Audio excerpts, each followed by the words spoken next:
Naupo si Lindy sa upuan at humagulol. Ito na nga ba ang kanyang kinatatakot? Kaya ayaw niyang muling pagbuksan ang puso kay Magnus. Ngayon ay nalaman na niya ang totoo. Ang masakit pa ay kay Jenny niya nalaman, na sa anak pala niya ang ipinapamana ang lahat ng dapat ay kay Magnus. Lindy, naalimpungatan si Magnus na upo siya at binuksan ang ilaw. Dali-dali siyang lumapit kay Lindy, noong makita itong umiiyak. Hey, what's wrong? Akmang hahawakan ni Magnus si Lindy, ngunit iwinaksin nito ang kanyang kamay. May problema ba? Nag-aalalang tanong niya. Napatingin siya sa paanan nito, at doon nakita ang cellphone niya. Umiilaw pa iyon kaya agad niyang kinuha. Nanlaki ang mga mata niya, noong makita ang pangalan ni Jenny. Agad niya iyong pinatay. What did she said to you? Nagpunas ng mga luha si Lindy at humikbi-hikbi. Bakit hindi siya ang tanungin mo? I don't want to talk with her anymore. Tinapos ko na ang kung anuman ang mayroon sa amin, bago ako umalis ng Italy. Ilang sandaling tinitigan ni Lindy ang kanyang asawa. Kitang-kita niya ang pagsusumamo sa mga mata nito. Umiling-iling siya, noong nalaman ko ang tungkol kay Jenny. Umasa ako Magnus, kasi nakaraan mo na siya Ako na ang mahal mo, sabi mo. Tapos nalaman ko rin ang tungkol kay Mateo, umasa pa rin ako Magnus. Umasa ako na kahit na may anak kayo ay ako pa rin. Alam ko selfish, pero umasa ako Agad na lumapit si Magnus kay Lindy. Marahan niyang hinagod ang mga braso nito. I know, and I'm sorry. Umuwi ako galing sa Italy na umaasang magkakaroon tayo ng maayos na pag-uusap tungkol sa kanya. Pero nagalit ka lang sa akin. Umasa pa rin ako kahit naramdam ko nang sila ang pinipili mo Magnus. Huminga ng malalim si Lindy. Hanggang kailan ba ako aasa at maghihintay sa'yo? Oh Lindy, hindi mo kailangang maghintay. Ikaw ang pinipili ko Lindy. Ikaw ang mahal ko. Pero bakit parang hindi ko ramdam Magnus? Pinahid ni Lindy ang kanyang mga luha. Bahagya niyang itinulak ang asawa at umatras. Bakit hanggang ngayon ay nasasaktan ako? Just please Lindy. Give me your trust again. Alam kong mahirap iyong gawin. But I swear over Mateo's dead body. Ikaw ang mahal ko. Ikaw ang asawa ko, at ikaw ang araw-araw kong pinipili. Hindi na iyon magbabago pa. Tumalikod si Lindy. Hinagod niya ang kanyang tiyan, dahil nakaramdam na siya ng kaunting paninigas doon. Totoo ba? Totoo bang ipinamana ni Dad ang lahat sa magiging anak natin? Natigilan si Magnus. Yes. It's true. Hindi pa ba sinabi sa'yo ni Dad? So, alam mo. Totoo. Yes. Bakit hindi mo sa akin sinabi? Kasi akala ko alam mo na. And I don't want to talk about it. Ayaw kong iba ang isipin mo tungkol, wait. Ito ba ang sinabi sa'yo ni Jenny? Marahang tumango si Lindy. Oo, sabi niya, kaya ka raw narito dahil sa mana mo. Kaya mo lang ako binalikan dahil nga sa magiging anak natin mapupunta ang lahat. Ang sakit Magnus. Bakit mo to nagawa sa akin? What? Napailing-iling si Magnus. Lindy, it's not true. Hinawakan niya ang balikat ng asawa, at marahan itong pinihit paharap sa kanya. Sinapo ni Magnus ang pisngi ng asawa, at pinunasan ang mga luha nito gamit ang hinlalaki. Lindy, my sunshine, I love you. Ikaw at ang anak natin. I don't care about my inheritance. Wala akong pakialam kung mawala man sa akin lahat. Wala akong pake kung ibigay ni Dad sa kung kanino ang mana ko. But I am here because I love you and I choose you. Iyon ang dahilan at wala nang iba pa, pagsusumamo niya. Parang kinurot ang puso ni Lindy, dahil sa mga sinabi ni Magnus. Wala siyang kahit ideyang sa anak pala nila ipinamamana ang yaman ng mga Green. Hindi naman nakagugulat sana, ngunit kung tinanggalan ng mana si Magnus dahil doon, ay malaki ang posibilidad na totoo ang sinasabi ni Jenny. Marahang hinagod ni Lindy ang kanyang tiyan, at huminga ng malalim. Sige, maniniwala ako sa'yo. Sinalubong niya ang mga mata ng asawa. Pero gusto ko siyang makaharap Magnus. Gusto kong magkaharap-harap tayong tatlo para magkaliwanagan na ang isa't isa. Para matapos na. Sure. Kahit ano Lindy. I will do it kung iyon ang ikapapanatag ng loob mo. Ngumiti si Magnus. Yayakapin niya sana si Lindy ngunit umusad ito. Tawagan mo siya. Pauwiin mo siya rito sa Pinas, at mag-uusap-usap. Tayo pagkarating niya, mariing sabi ni Lindy. Tumango si Magnus. Okay, I will do that Lindy. Hinawakan niya ang kamay ng asawa. Papatunayan ko sa'yo na ikaw ang mahal ko, at si Jenny ay bahagi na lamang ng nakaraan ko. Hindi na sumagot pa si Lindy. Muli siyang bumalik sa kanilang kama at naupo roon. Pinanood niya si Magnus habang kinakausap si Jenny sa telepono. Bigla siyang nakaramdam ng awa sa asawa, noong makitang parabang nahihirapan itong kausapin ang dating nobya. Na hindi na naman sana nila problema, ngunit pilit pa ring bumabalik sa kanilang buhay. It's okay now. Uuwi siya sa bansa bukas na bukas din, ani Magnus. Nakaupo na rin ito sa kama nila. Gusto niyang sunduin ko siya. Agad na nakaramdam ng pagkirot sa kanyang dibdib si Lindy. Anong sabi mo? I said no, kasi hindi pa kita nakakausap tungkol doon. Sige, sasunduan natin siya. Are you sure? Bakit? Nag-aalala ka bang magkita kaming dalawa? Hindi naman sa ganun Lindy. Nag-aalala ako sa'yo, sa anak natin. Huwag kang mag-alala, hindi ako kagaya ng mga asawa sa mga palabas. Lalong hindi ako si Kirei na mahilig makipag-away. Gusto ko lang matapos ito. At sa oras na magkaliwanagan na ang lahat, ayaw ko nang makarinig ng kahit na anong tungkol sa kanya. Kung talagang kami ng anak natin ang pinipili mo, iiwan mo siya sa nakaraan mo. I promise, Indy. Matagal na siyang wala sa akin. Tapos na kaming dalawa. Sana nga Magnus. Dahil nahihirapan na akong pagkatiwalaan ka. Pakiramdam ko wala akong karapatan sa iyo kahit na asawa kita. Kahit na mahal kita. Kaya sana nga ay totoo ang mga sinasabi mo. Inabot ni Magnus ang kamay ni Lindy. Araw-araw kong patutunayan iyon sa iyo Lindy. I love you, my sunshine. Hindi maiwasang kabahan ni Lindy, habang naghihintay silang dalawa ni Magnus sa waiting area sa airport. Panay ang paghagod niya sa tiyan, habang palingalinga. Si Magnus naman ay tahimik na nakaupo sa tabi niya. Hindi niya mahulaan kung ano ba ang nararamdaman nito sa pagdating ni Jenny, dahil diretso lang itong nakatingin sa unahan. Wala man lang kahit na anong ekspresyon sa mukha. Matagal pa ba siya? Tanong ni Lindy. Agad na nilingon ni Magnus ang asawa. Her plane already landed. We should see her any minute now. Nangunot ang noo niya. Why? Are you okay? Pinilit na ngumiti ni Lindy. Oo, ayos lang ako. Nagugutom ka ba? Hindi. Ayos lang ako, pag-uulit niya. Sige, kung may kailangan ka, sabihin mo agad sa akin. Tumango na lang si Lindy kay Magnus bilang sagot. Minabuti niyang kuhain ang cellphone at kalikutin iyon, kahit hindi naman siya masyadong maalam. Ka-text niya si Kirei na nagagalit, dahil hindi niya ito isinama. Ilang sandali pa ay biglang tumunog ang cellphone ni Magnus. Agad itong nilingon ni Lindy. Tumayo si Magnus at sinagot ang tawag. Jenny. Naitago agad ni Lindy ang hawak na cellphone sa handbag, noong marinig niya ang sinabi ng asawa. Hindi siya kumilos at pinanood lamang itong kausapin si Jenny. Where are you? Tanong ni Magnus. Nagpalingalinga siya. I'm here. Where? Napatitig si Magnus sa isang babaeng kamakaway sa kanya. Malapad ang mga ngiti nito, habang nakatingin sa kanya. Ibinaba na ni Magnus ang tawag at hinarap ito. Magnus. Masayang sabi ni Jenny. Patakbo itong lumapit sa binata at agad na yamakap. Sabi ko na hindi mo ako kayang tiisin. I miss you so much babe. I love you. Hinawakan ni Magnus ang baywang ni Jenny, at marahan itong itinulak palayo sa kanya. Jenny, it's not like that. Agad na nawala ang pananabik ni Jenny. Nagtatakang tiningnan niya si Magnus. But I thought, napatingin siya kay Lindy na nakaupo pa rin sa waiting chair.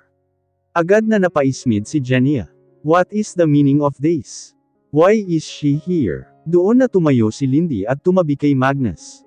Kailangan nating mag-usap. No, bakit naman ako makikipag-usap sa'yo? Tanong ni Jenny. Nakakunot ang noo nito, at halata ang pagkadismaya sa mukha. We've already talked about this Jenny, sabat ni Magnus. Kaya ka narito sa Pinas. That's because I thought it was only us who will talk with each other. Hindi ko inakala na kasama siya. I told you about it remember. This is insane. Umiling-iling si Jenny. Pwede ba Jenny? Gusto ko lang na magkaliwanagan na tayong tatlo ani Lindy. Ngumisi si Jenny. Oh really? Bakit? Naniniwala ka talaga na binabalikan ka ni Magnus? I already told you that he is just with because of his. You know that's not true, Genya. Putol ni Magnus sa sinasabi ng dalaga. Bakit? Ano ba ang totoo, ha? Why did you even ask me to come here? Pasigan ang tanong ni Genya. Napatingin sa paligid si Lindy. Nag-uumpisa ng tumingin sa pwesto nila ang mga taong nakapaligid sa kanila. Kanina pa siya kinakabahan, pero pilit niyang pinapatapang ang sarili. Paulit-ulit niyang inaalala ang sinabi ni Kirei sa kanya. Hindi dapat siya ang matakot, dahil siya ang tunay na asawa. Ako ang nagsabi sa kanya na papuntahin ka rito, Genya. Ako ang nag-utos kay Magnus. What? Tiningnan ni Genya si Magnus. Is it true? Tumango si Magnus. Yes, Genya. It's true. For what? Napasinghap si Genya. Unti-unti nang nangilid ang mga luha niya. Don't tell me. Hindi natin kailangang mag-usap dito, Genya. Lumabas na tayo, suhestyon ni Lindy. No. Para saan pa? Tanggi ni Genya. Para ipamuka sa akin na ikaw na ang pinipili ni Magnus. Genya. Shut up, Magnus. Sigaw ni Genya. All these years I suffered because of you. Tiniis ko ang ginawa sa akin ng daddy mo dahil mahal kita, Magnus. Pero sa huli ay hindi pa rin pala ako ang pipiliin mo. How could you? Genya, ano ba? Nakakaabala na tayo rito, ani Lindy. Kumapit na siya sa braso ng asawa. E ano naman? Pagmamatigas ni Genya, humagulal na siya. 5 years, Magnus. 5 years kitang hinintay. Inalagaan ko ang anak natin nang wala ka. Tapos ganito na lang. Akala ko ba ako pa rin? Lumapit siya kay Magnus, at hinawakan ang mga braso nito. Please, ako pa rin ang piliin mo. Parang biglang may kumurot sa dibdib ni Lindy, dahil sa pagsusumamo ni Genya kay Magnus. Pero mas nasasaktan siya, dahil nakita niyang para bang naapektuhan na rin si Magnus sa mga sinabi ng dalaga. Mahigpit niyang hinawakan ang braso ng asawa, at hinhila ito palayo kay Genya. Hindi ko gustong ganito ang mangyari sa atin, Genya. Sige, kung yan ang gusto mo. Dito na lang tayo mag-usap, mayring sabi ni Lindy. At bakit naman ako makikipag-usap sa'yo? Hindi ikaw ang kailangan ko, Lindy. Si Magnus. Naasawa ko na, Genya. Nakakalimutan mo ba? Kasal na kaming dalawa ni Magnus. Kaya kahit na ano pa ang sabihin mo ay may karapatan ako. Kasal lang kayo sa papel, Lindy. Hindi ka mahal ni Magnus. Wala akong panahon sa mga sinasabi mo, Genya. Hindi na importante kung sino ang mahal ni Magnus sa atin. Ang importante ngayon ay ako, kami ng anak ko ang pinipili niya. Kaya, pwede ba, lumayo ka na sa pamilya ko? Hindi makapaniwalang napangisi si Genya. Seriously, pamilya? Hindi ako maniniwala hanggat hindi si Magnus ang nagsasabi noon. Okay, sige. Tumingin kay Magnus si Lindy. Sabihin mo sa kanya, Magnus. Sabihin mo ang mga sinabi mo sa akin noong isang gabi. Ang pangako mo sa akin. Napabuga ng hangin si Magnus. Ni minsan ay hindi niya inakala na gagawin niya ang bagay na ito. Kinausap naman niya ng maayos si Genya, bago siya umalis ng Italia. Hindi lang nito matanggap ang kanyang desisyon. Oo, naawa siya rito. Dahil sa dami na ring sakripisyo ng dalaga sa kanya. Ngunit hindi naman ibig sabihin noon ay ito na ang pipiliin niya. Sigurado na siya ngayon na si Lindy na ang mahal niya. Nirerespeto pa rin niya ito bilang ina ng una niyang anak. Genya, alam ko na marami ka ng sakripisyo para sa atin. And I'm sorry for what my father did to you. Araw-araw kong pagsisisihan ang ginawa niya sa iyo, but I'm sorry. Si Lindy na ang mahal ko. At sana ay irespeto mo ang desisyon ko. Napanganga si Genya. Naluluhang pinagpalit-palit niya ang mga tingin sa dalawang mag-asawa. Umiling-iling siya at niyakap si Magnus. No, I don't believe you. Alam ko na ako pa rin. Sinasabi mo lang yan dahil buntis siya, at nasa kanya na ang mana. Hanggang kailan ba ako maghihintay, Magnus? I can wait. I will wait for you kahit nagaano pa iyon katagal. Just please, don't do this. Hindi ko kaya. Genya, please. Huwag mo na itong gawin sa sarili mo. Hinawakan ni Magnus ang magkabilang braso ni Genya. Hindi pa rin ito bumitaw sa binata, at patuloy na umiyak. Habang si Lindy naman ay naluluhan na rin dahil sa kanyang nasasaksihan. Ni sa hinagap ay hindi niya inakala na mangyayari ito sa kanya. Hindi niya gustong makasakit ng ibang babae. Ngunit kailangan niyang protektahan kung ano man ang kanya. Please Magnus. I'm begging you. Pagsusumamo pa rin ni Genia. Pilit nang tinanggal ni Magnus ang pagkakayakap ni Genia sa kanya. Kinailangan pa nilang tumawag ng guard, para lang lumayo sa kanya ang dalaga na naghi-hysterical na. Patuloy ito sa pagsusumamo kay Magnus na huwag iwanan. Patawad Genia, hindi ko gusto na masaktan ka, ani Lindy na umiiyak na rin. Sana pagkatapos nito ay tigilan muna ang pamilya namin. No, kasalanan mo to, dahil sa'yo kaya iniwan ako ni Magnus. Tandaan mo Lindy Silva, hindi kayo sasaya. Never, sigaw ni Genia. Agad na niyakap ni Magnus ang asawa, at hinagod ang likod nito. Come on now, hayaan mo na ang mga guard na tumulong sa kanya. Pero paano siya? It's okay now, okay. Ang importante ay nag-usap na tayong tatlo. Hindi man maganda ang kinalabasan, pero malinaw na ang lahat. Are you okay now? Huminga ng malalim si Lindy. Hindi ko alam. Nagi-guilty ako para kay Genia. No, don't be. Hindi ikaw ang dapat makaramdam niyan. But I hope that everything is clear to you now, my sunshine. You are the one I choose. Our family. Tumango-tango si Lindy. Pinahid niya ang mga luha at niyakap ang asawa. Kahit na nasasaktan siya para kay Genia, ay mas naging panatag na siya ngayon. At kahit na ano pa man ang kanyang marinig, ay pinapangako niyang ang asawa na lang ang kanyang paniniwalaan. Matapos ang naging pag-uusap nila Lindy, ay mas tumibe ang samahan nilang mag-asawa. Sa bawat nangyayari sa kanya, ay palaging nakaagapay si Magnus sa kanyang tabi. Nalaman na lang nila Lindy na bumalik si Genia sa Italy makalipas ang 1 linggo. Nagkita pa sila ulit bago umalis ang dalaga at nagkapatawaran. Kaya naman ay mas lalong naging panatag si Lindy, na hindi na ito ulit manggugulo sa kanila. Excited na ako. Yeah, masayang sabi ni Kirei. Nasa loob sila ng kwarto nila Lindy, at tinutulungang ayusan ang kaibigan. Mukha ngang mas excited ka pa sa akin nakangiting sabi ni Lindy. Hinagod niya ang 8 buwan niyang tiyan. Halatang halata na ito. Dahil nalalapit na rin ang kabuwanan niya. Syempre naman, baby shower/gender reveal ng pamangkin ko. Ikaw besh, ano ba ang gusto mong maging anak? Babae o lalaki? Napaisip si Lindy. Hindi naman importante sa akin iyon. Ang mahalaga ay maipanganak ko siya ng maayos, at lumabas siyang masigla. Napanguso si Kirei. Ay ano ba yan? Para saan pa itong party natin? Tumawa si Lindy. Ano ka ba? Okay na rin yun para malaman natin kung ano ba siya. Tsaka, si ate ang nag-insist na gawin ito. Makakatanggi pa ba ako? Alam mo, hindi pa rin ako makapaniwala na ginawa ito ng ate mo ha. At siya pa mismo ang nag-asikaso ng lahat ha. Nakapagtataka, umiling-iling pa si Kirei, habang sinusuklayan ang buhok ni Lindy.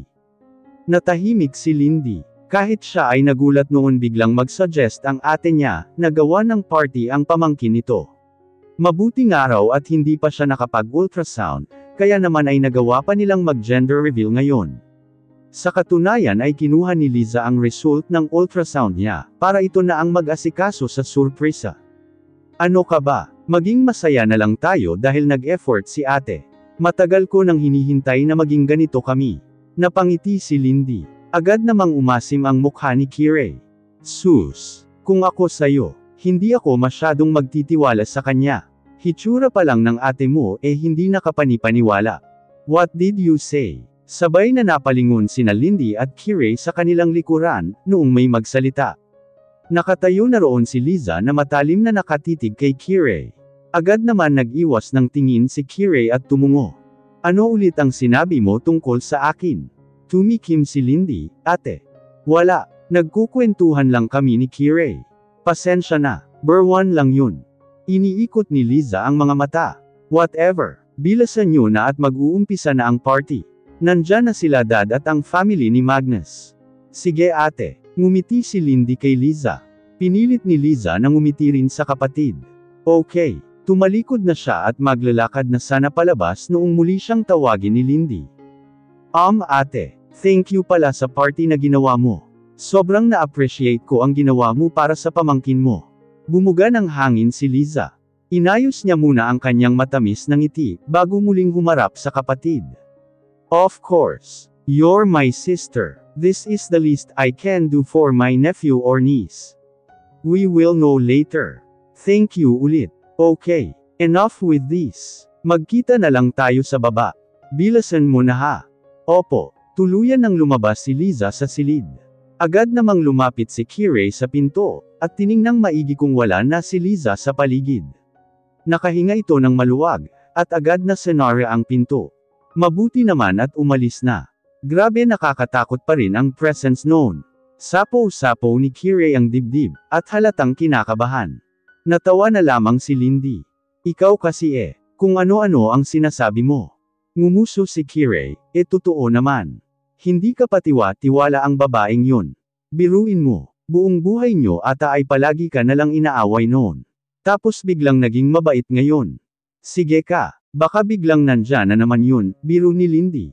Hay naku, bilasan na nga natin buntis. Lalong natawa si Lindy sa kaibigan.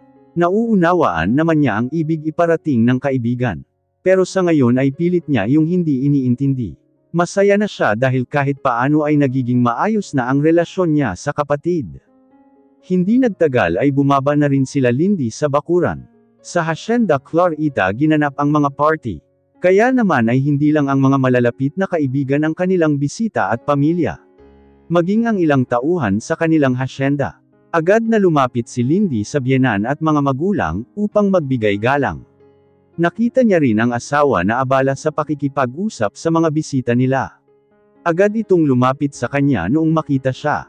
Hey sunshine, you look dazzling. Puri ni Magnus sa asawa. Nahihiyang tumawa si Lindy. Ano ka ba? Simpleng puting bestido lang naman ang suot ko. Kahit ano pa ang suot mo, ay maganda ka pa rin sa paningin ko. Bolero, niyakap ni Magnus ang asawa. I'm happy that you are happy now. Come on. Mag-uumpisa na ang party. Tumungo si Lindy. Naupo silang dalawa sa unahang parte ng venue. May mahabang lamesa sa harap, at may ilang pagkain doon. Walang pagsidla ng saya na nararamdaman ni Lindy, habang pinapanood ang mga bisita at ang MC na nagsasalita sa gilid nila. Nagbigay ng ilang mga payo ang kanilang mga magulang, at malapit na kaibigan. Pakiramdam ni Lindy ay kinasal sila ulit ni Magnus, ngunit ang atensyon ay nasa kanilang anak. Na sobrang kinagagalak niya.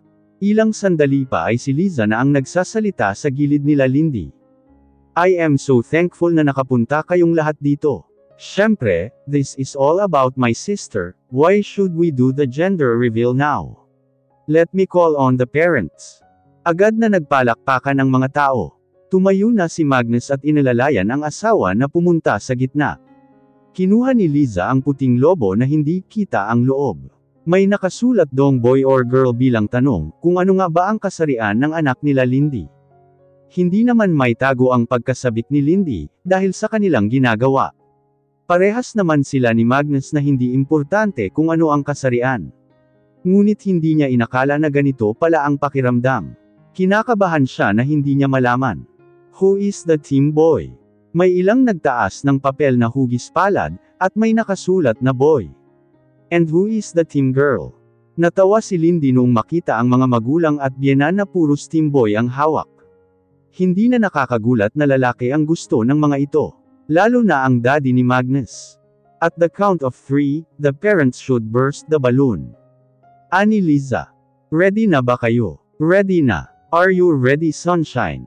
Tanong ni Magnus. Oo. Masayang tugon ni Lindy. Okay. 1, 2, 3. Magkasabay na pinutok nila Lindy ang lobo, gamit ang matulis na stick. Napatili pa si Lindy noong pumutok ito ng malakas. Agad na sumabog ang kulay asul na mga papel mula sa loob ng lobo. Anong ibig sabihin nito? It's a boy. Napasigaw sa tuwa si Magnus. Dahil sa kanyang narinig, agad itong lumapit kay Lindy at hinalikan ito sa labi. Hindi naman alam ni Lindy ang kanyang sasabihin dahil sa pagkagulat. Pero noong mahimasmasan siya, ay napatili na rin siya dahil sa sobrang saya. Lalaki ang anak natin. Lalaki. Masayang sabi ni Lindy. Yes Lindy. It's a boy. Ani Magnus. Isa-isang lumapit ang kanilang mga bisita kila Lindy. Lahat ng mga ito ay masayang binati ang mag-asawa. "We have our next heir," ani Don Manuel. Tumawa si Don Fernan. "Of course. Lalaki ang apo natin. Ano ba kayo? Yan agad ang pinag-usapan nyo," saway ni Doña Paulina. "You're right, amiga. Ang mga ito talaga," segunda ni Doña Maribel. "We're just happy, okay," ani Don Fernan. "And besides, he is really our next heir." Natahimik si Doña Paulina. Tumingin ito kay Lindy na nasa harapan pa rin, at nakikipag-usap sa mga bisita. "What do you mean by that, my love?" tanong nito sa isipan. Nagpatuloy ang kanilang kasiyahan. Lumipat na si Lindy sa lamesa nila Kirei, dahil nag-ikot-ikot na ulit ang kanyang asawa, para makipag-usap sa mga bisita nila. Hanggang sa unti-unti nang lumalim ang oras, at nagpasya na siyang bumalik sa kwarto. "Pagod ka na?" tanong ni Magnus. "Oo, sumasakit na ang balakang ko." "Sige, ihatid na kita." "Nako, huwag na. Si Kirei na lang ang magsasama sa akin," tanggi ni Lindy. "Are you sure?" "Oo na, Magnus. Ako na ang bahala kay Bessie," ani Kirei. "Okay, magpahinga ka na ha. Susunod ako mamaya." Hinalikan ni Magnus sa noo ang asawa. "Sige na, mag-enjoy ka muna. Minsan lang naman ito." "Thank you." Muling hinalikan ni Magnus ang asawa, bago ito bumalik sa lamesa ng mga kaibigan. Nagpasama na si Lindy kay Kirei, para umakyat sa itaas. Inalalayan pa siya nitong makapagbihis, hanggang sa makahiga sa kama. "Okay ka na ba, Bes?" "Oo, Kirei. Salamat sa pagtulong." "Sige, nag-iwan na rin ako ng tubig sa tabi mo, at ilang mga merienda. Kapag may kailangan ka, tawagan mo lang ako, ha? Paakyatin ko na rin ang nurse mo para may kasama ka." "Huwag na, Kirei. Kaya ko na." "Sure ka?" "Oo na. Sige na. Bumalik ka na roon." Ngumiti si Kirei. Hinagod niya ang tiyan ng kaibigan. "Bye-bye, baby boy." Naglakad na siya pabalik sa venue ng party. Pero bago pa man siya tuluyang makalabas ng mansiyon, ay natigilan siya noong makita niya si Liza na papasok ng kusina. May kasunod itong babae na hindi niya nakita ang mukha, pero pamilyar ang poster para sa kanya. "Sino kaya yun?" tanong niya sa sarili. Pupuntahan na sana niya ito, pero narinig niya bigla ang pagtawag ng kanyang ina. "Kirei, nasaan ka na?" Muling tiningnan ni Kirei ang kusina. Hindi na niya makita ang dalawa, mula sa kanyang pwesto. Napailing na lamang siya at nagmamadaling lumabas na ng mansiyon. Pero hindi mawala ang kakaibang pakiramdam niya dahil sa kanyang nakita. Sino kaya ang kasama ni Liza?